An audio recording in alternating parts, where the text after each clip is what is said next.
老真係一個好普遍嘅情況，因為超過一半嘅護老者咧都係60歲以上嘅。嗱，政府亦都有唔同嘅服務幫到佢哋，譬如咧佢哋係去嗰啲嘅係老人中心啦，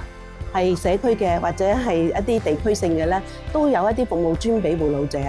另外咧，仲有一個好好嘅服務咧，就係叫做暫託啊，或者叫喘息嘅服務。咁咧就可以係嗰個嘅係被照顧老人家啦，係接受服務之餘咧，個護老者咧就可以自己去做自己嘅嘢。咁同樣咧，就其實而家都有好多嘅係慈善基金咧，係資助一啲好有意思嘅服務。咁亦都有啲嘅服務咧，就係直情揾人上門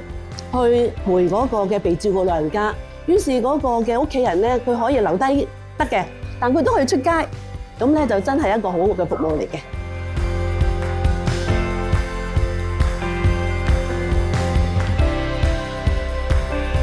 跨界別嘅合作咧，對於照顧者嚟講非常重要，因為照顧者嘅需要咧係好全面㗎，生理啦、心理啦、情緒啦、經濟啦，或者係甚至教育。咁社福界啦，或者係慈善基金咧，其實咧佢哋係可以揾到一個嘅佢哋特別想做嘅主題，譬如話有學習需要嘅小朋友咁樣，睇下佢哋嘅需要咧，然後先決定會唔會係學校咧，會唔會係一啲嘅係教育團體咧？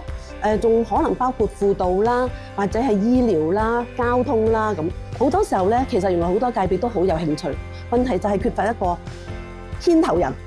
咁我覺得咧，就係社福界啦，同埋係一啲嘅基金啦，完全可以做到嘅牽頭人呢個角色咯。